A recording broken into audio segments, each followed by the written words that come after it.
welcome on back to another episode of Two Fat Drunks. I'm JDV. I'm Warpig. I don't even know if I remember the Two Fat Drunks part of the last show. We were that drunk. Working on it. I mean, anyway, all this summer we've been doing a series of shows about films that came out in the year that ended with 9. In this case, 79? In this case, it will be the year will be 1979. Great year. One of the greatest films in science fiction history, at least I think so. And the year it came out in 1979 is Star Trek: The Motion Picture, Yes. directed by Robert Wise. So we're gonna dive deep into whether or not it's a movie that actually gets a lot of hate, and I'm gonna at least say why I think that's crazy. Coming up next.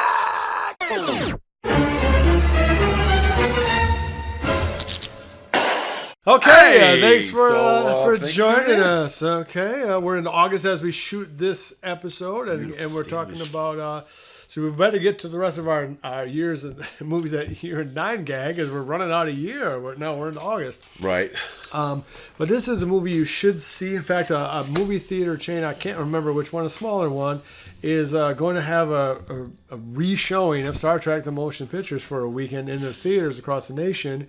To celebrate what is, in my opinion, one of the not only greatest science fiction films of all time, but maybe one of the most, behind Star Wars, perhaps the most important. Can I pull over for just a second? Yeah. I just want to pull over for just a I know second. it's a crazy topic. I want to harken you back to a time. I want to harken you back to a time when the words "the motion picture" would precede anything. Superman, the motion picture, right?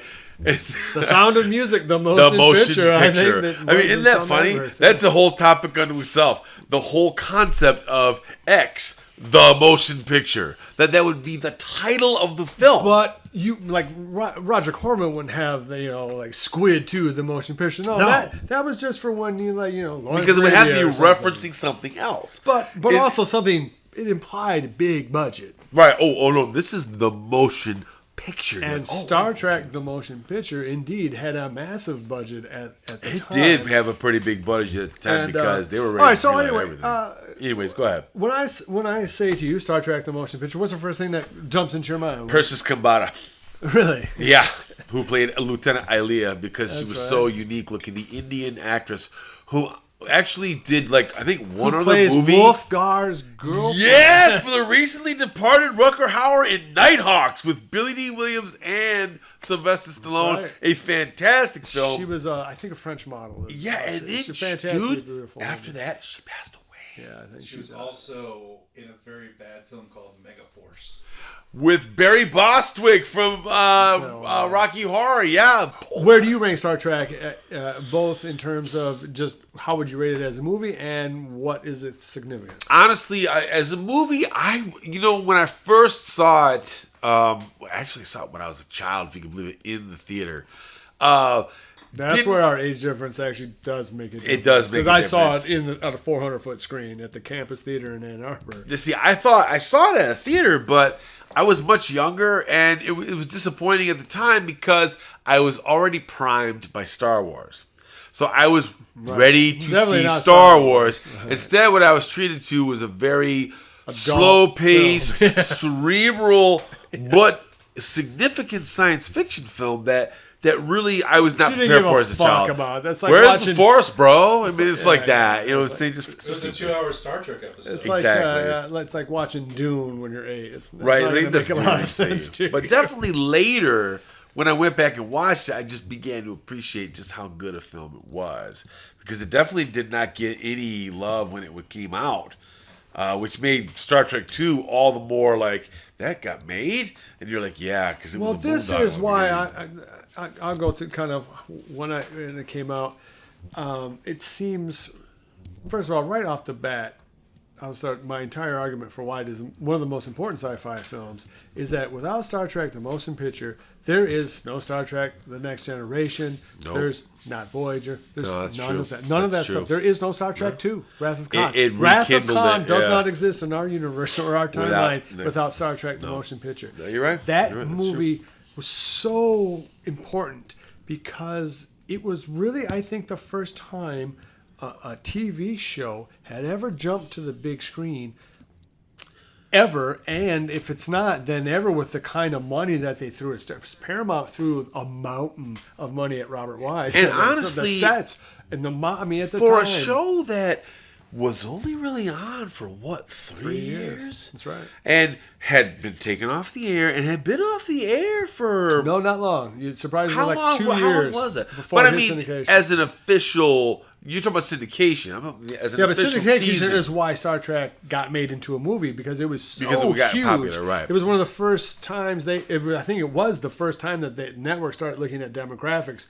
and NBC realized they had crapped the bed pretty badly. People watching this Yeah, show. and so a lot of people watch Star Trek, and of course I was one because I was a kid. Yeah, I did when it too. came.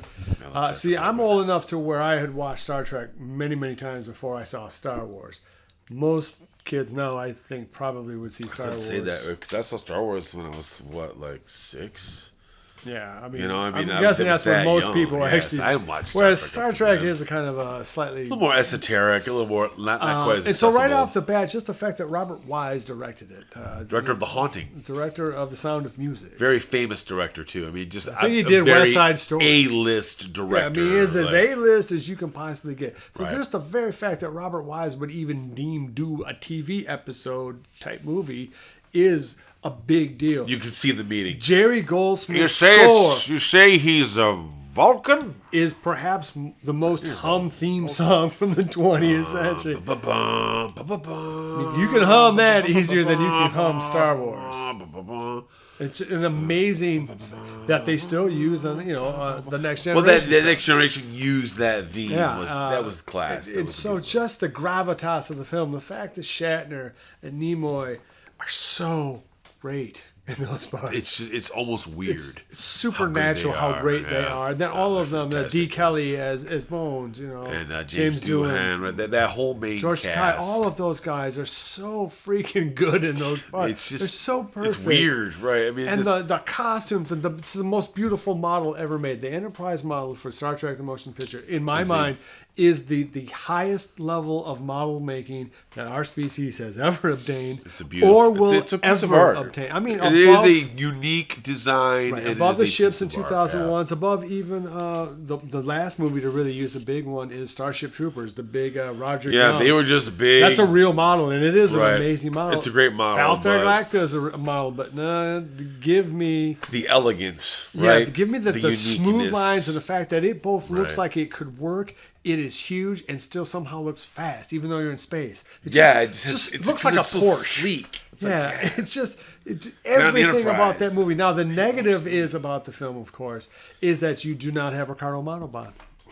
no, You there don't is- have anybody as you have are a cloud. Is your really villain. relying on the cast to carry that film all the way. Because it's such hardcore sci-fi where this robot Right. god almost has come, but not like the Borg. That's what the Next Generation got right. The Borg, Borg the Borg nailed Queen. it, right? They're actually pretty scary. Because they're but- just guys dressed in leather, but there's just ILM Cenobites. has to deliver you a character Techno Cenobite, without having a body to put it on. It's just all lighting, suggestive and right. which and is a beautiful.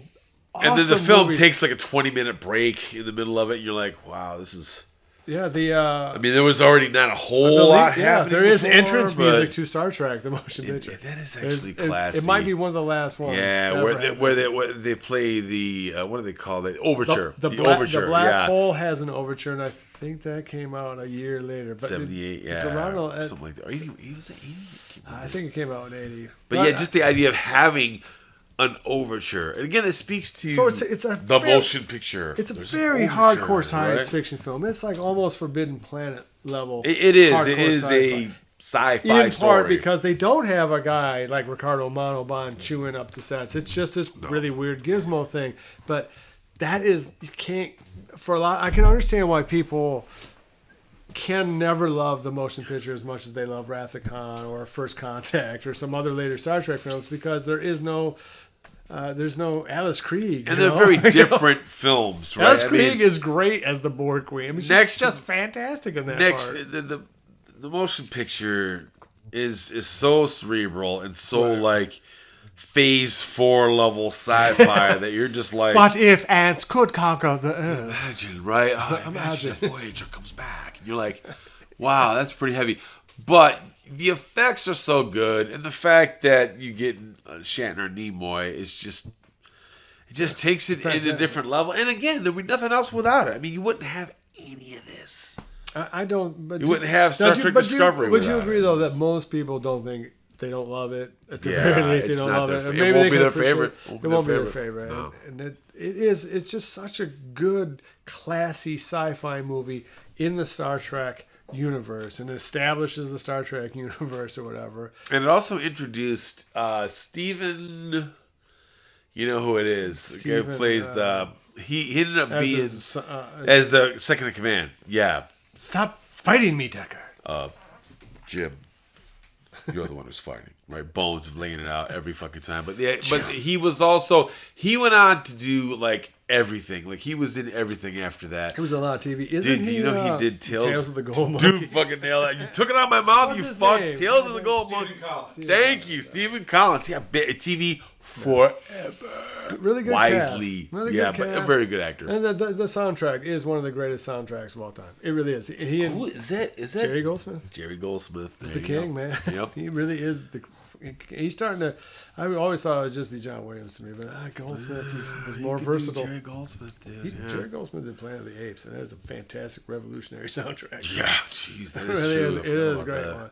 So it's a. For me, it's a movie that I was at the right age to see it. I was a teenager. I saw it on a giant screen. I was a huge Star Trek fan before it came out. I understood the fans who really wanted that movie so bad, or a TV show. And for a long time, it looked like it was never going to happen. Without Star Wars, there would be no Star Trek Rebirth.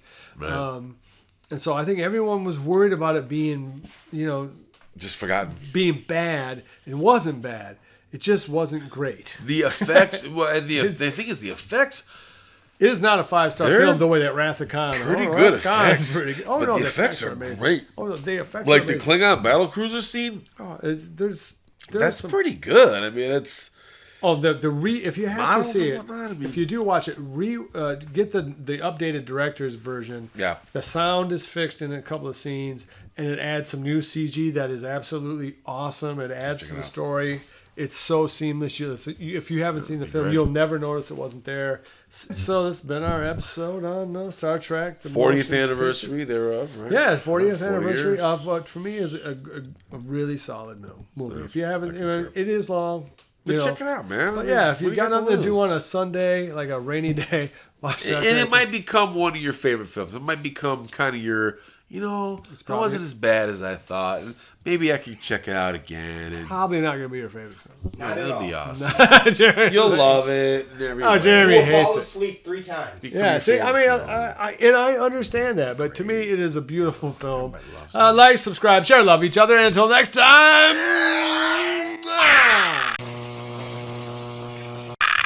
Finally, the real Jeremy comes out over there. It sucks. Your mommy is horrible. It is Everything is bad. He's been holding in that comment the whole show. Because the Oh, movie's he's terrible. shaking It with is ra- terrible. He's gonna come The over movie here. sucks. Well, come over here and give us a Come over and tell us counterpoint. why. Come on, But- tell us. Because Bring your chair all over they here. do is sit and float in space for But 30 you know, minutes. Jeremy and go, doesn't Come know here. so. floating in Come space. tell That's us it. that. You don't joke go here. over there. I've said it before, though, 3 times. But on the do it show. now, right here. So I've hateful. said it 3 times. He Tell us how refuses. much. The lady that phaser. Rapid is a 9.5. Photon torpedoes. You don't love the photon torpedo scene, Jeremy? You can't get over falling asleep because they float in space. But Like this. I'm floating in space. I'm floating in space. Be sure to visit evilgeniusentertainment.com for exclusive content, swag, casting call news, and much, much more.